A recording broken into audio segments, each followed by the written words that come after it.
FIIs और DIIs के आंकड़े कैसे रहे उस पर भी एक बार नजर डालेंगे। एफआईआईज ने फिर एक बार शुक्रवार को बिकवाली की, करीब 1320 करोड़ की बिकवाली शुक्रवार को दिखी। वही एफआईआईज डीआईआईज की बात करें तो उन्होंने करीब 2600 करोड़ की खरीदारी शुक्रवार को की थी। इंडेक्स फ्यूचर्स में 1180 करोड़ की बिकवाली, इंडेक्स ऑप्शंस में करीब 20,000 करोड़ की खरीदारी दिखी। स्टॉक फ्यूचर्स में 1220 करोड़ की खरीदारी, वही स्टॉक ऑप्शंस में करीब 820 करोड़ की खरीदारी कल के ट्रेडिंग सेशन शुक्रवार के ट्रेडिंग सेशन में दिखी थी।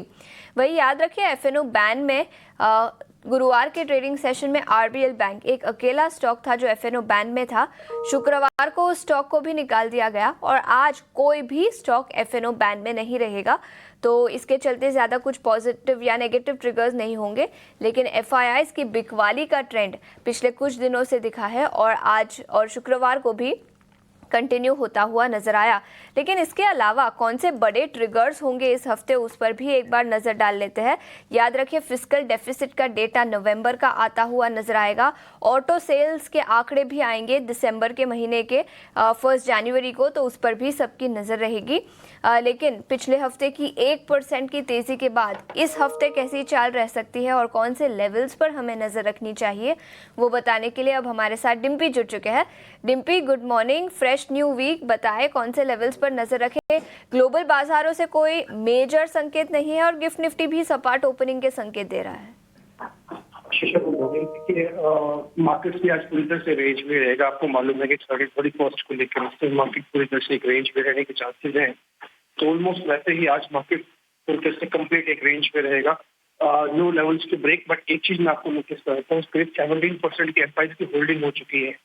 17% एफआईज होल्डिंग का मतलब है कि अब नियर टू बॉटम है और ध्यान रखा जाए कि हम इस समय 23,800 के आसपास बंद भी कर गए हैं, जो कि करीब 200 दिनों का एवरेज भी है हमारा। तो एक बहुत इंपॉर्टेंट जॉन है, इस समय हम काम कर रहे हैं। आई होप सो कि मार्केट जैसे हल्का सा पुल बैक करेगा, तो आपको लिटिल बिट बाय जरूर स्टार्ट कर लेनी चाहिए। बिल्कुल, तो ये कुछ लेवल्स जहां पर आपको नजर रखनी चाहिए। लेकिन डिम्पी, इसके अलावा मेटल स्टॉक्स में भारी गिरावट दिखी, लेकिन on the flip side sectoral gainer की बात करें तो ऑटो इंडेक्स 2.5% की तेजी के साथ बंद हुआ। यहां पर आपकी क्या राय होगी और सेक्टोरल लीडर्स में आपका क्या नजरिया होगा? आशीष, देखिए ऑटो के अंदर नंबर्स आने हैं इस तारीख से, तो इसलिए शायद थोड़ा बहुत मूव है। और इस पर आपको पता है कि दिवाली जो थी वो 31st की थी, तो जब नंबर्स आ रहे थे तो क्वार्टरली नंबर्स का भी इम्पैक्ट क्वार्टर्स के अंदर कैलकुलेट नहीं हुआ। तो इस बार जब क्वार्टरली नंबर्स आएंगे तो उसके अंदर वो दिवाली की सेल्स का नंबर भी ऐड ऑन होकर आएगा, जो कि 7 तारीख से ही शुरू है। तो कहने का मेरे मतलब ये है कि थोड़ा ऑटो के अंदर जो बाइंग है रही है वो स्ट्रेटेजिकली बाइंग हो रही है और टिपिकली सीरीज के स्टार्ट में ही हो रही है, तो इस सीरीज का बेनिफिट वो लेना चाह रहे हैं। दूसरा बेनिफिट अब अगर आप देखेंगे तो मेटल्स के अंदर मेरे को लग रहा है कि पुल बैक आ सकता है और मेटल्स के अंदर स्ट्रेटेजिक रेट को थोड़ा प्ले करना चाहिए। उसकी वजह मैं बताता हूँ। एक तो डॉलर रुपये इक्वेशंस के अंदर जल्दी कुछ ना कुछ चेंजेस होगा, क्योंकि अलार्मिंग सिचुएशन पे आ चुके हैं। दूसरा पॉइंट, ग्लोबल मार्केट्स के अंदर कुछ ना कुछ आपको पॉजिटिव अभी भी दिख रहा है। तो 2-3 इंडिकेटर्स ऐसे बता रहे हैं कि थोड़ा मेटल्स के अंदर बाइंग आपको देखने को मिल सकती है, थोड़ा वैल्यू हंटिंग भी हो रही है इसके अंदर ही। एक और चीज जो मेरे को लग रहा है कि थोड़ा बहुत ही क्रिटिकली रोल प्ले करेगी, वो करेगी एफएमसीजी का रोल। हालांकि अभी थोड़ा मुश्किल है कहना, बट एफएमसीजी भी सर के क्वार्टरली नंबर्स के अंदर या फिर सेल्स के पॉइंट ऑफ व्यू से बहुत अच्छे से देखने चाहिए। थोड़ा वैल्यू हंटिंग वहाँ पे भी की जा सकती है। ठीक है, तो ये नज़रिया सेक्टोरल इंडिसेस पर और कुछ लेवल्स जहां पर आपको नज़र रखनी चाहिए। डिम्पी, शुक्रिया पूरी डिटेल्स के साथ हमारे साथ जुड़ने के लिए। लेकिन बाजार में विस्तार में चर्चा करने के लिए अब हमारे साथ जेएम फाइनेंशियल सर्विसेज के अक्षय भागवत भी जुड़ चुके हैं। Akshay, good morning. बताएं आपकी रणनीति क्या होगी आज? जी गुड मॉर्निंग। तो आप लास्ट वीक देखें तो बहुत ही म्यूटेड एक्शन था बाजार में, और अभी भी फेस्टिव सीजन है और आज डाउट है कि ज़्यादा कुछ मूव होगा ये आने वाले हफ्ते में। बट जो रोलोवर्स हमने देखे निफ्टी में वो एन एवरेज 3 मंथ रोलोवर्स के लाइन में थे करीबन 77% और अभी भी शॉर्ट्स सिस्टम में बाकी है।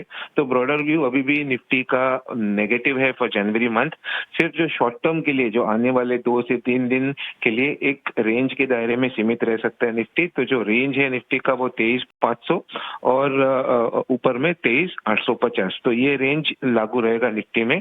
जब तक निफ्टी 23,900 के ऊपर ब्रेकआउट नहीं करता है तब तक तक व्यू जो है एक नेगेटिव व्यू रहेगा शॉर्ट टर्म के लिए भी। तो इसके चलते आपको जो है बाइंग 23,900 के ऊपर ही करना है, या फिर डिप में अगर बाइंग के मौके ढूंढने तो 23,500 के आसपास रहेगा। शॉर्ट करने के लिए अगर ओपन है आप तो जो प्रायर डे का लो था वो ब्रेक करेगा तो इंट्राडे के लिए आप एक बार शॉर्ट पोजीशन बना सकते हैं। इंट्राडे के लिए शॉर्ट पोजीशंस बना सकते हैं और 23,900 के ऊपर ही खरीदारी करने की सलाह रहेगी। लेकिन अक्षय, स्टॉक स्पेसिफिक आइडियाज कौन से होंगे? एक ही स्टॉक चुना है क्योंकि बाजार में अभी भी नेगेटिव ट्रेंड है। तो इसमें इप्का लैब्स जो हेल्थ केयर स्पेस से है वो उसमें एक अच्छा ब्रेकआउट हमने फ्राइडे के ट्रेडिंग क्षेत्र में देखा है। तो इसमें एक्सपेक्टेशन है कि स्टॉक में अच्छी मूव रहेगी, पॉजिटिव बिल्डअप है डेरिवेटिव्स में।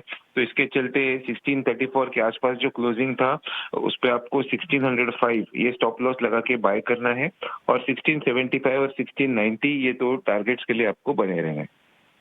बिल्कुल, तो ये इप्का लेबोरेटरीज पर स्टॉक स्पेसिफिक आइडिया। अक्षय, शुक्रिया समय निकालकर हमारे साथ जुड़ने के लिए, रणनीति और स्टॉक स्पेसिफिक आइडियाज बताने के लिए। है कमोडिटी मार्केट पर नजर डालते हैं और कमोडिटी मार्केट पर रणनीति बताने के लिए आज हमारे साथ कुंवरजी ग्रुप से रवि दियोरा जी जुड़ चुके हैं। रवि जी, बहुत बहुत शुक्रिया समय निकालकर जुड़ने के लिए। सबसे पहले सोने और चांदी की बात करेंगे।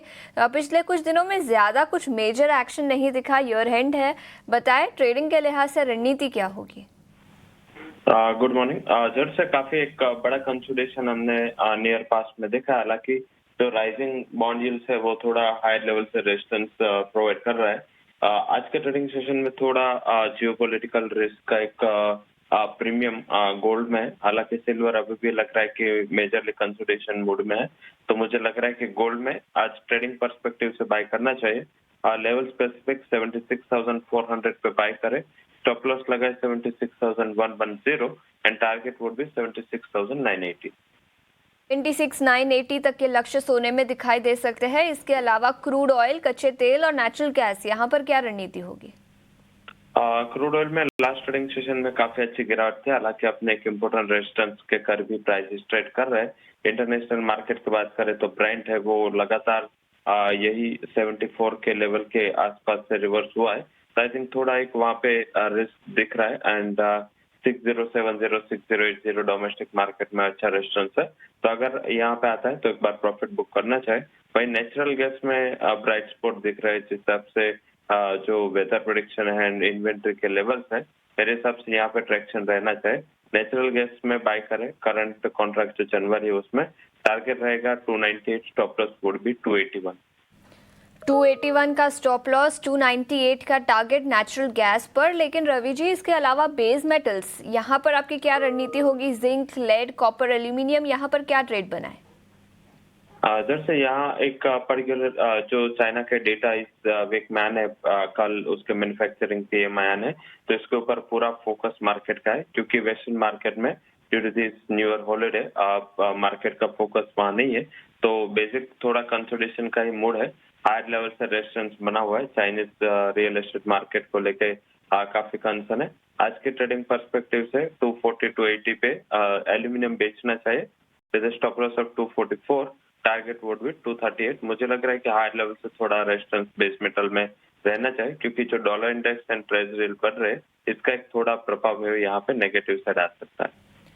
ठीक है, तो ये नजरिया बेस मेटल्स पर। रवि जी, बहुत बहुत शुक्रिया समय निकालकर हमारे साथ जुड़ने के लिए और कमोडिटी मार्केट पर रणनीति बताने के लिए।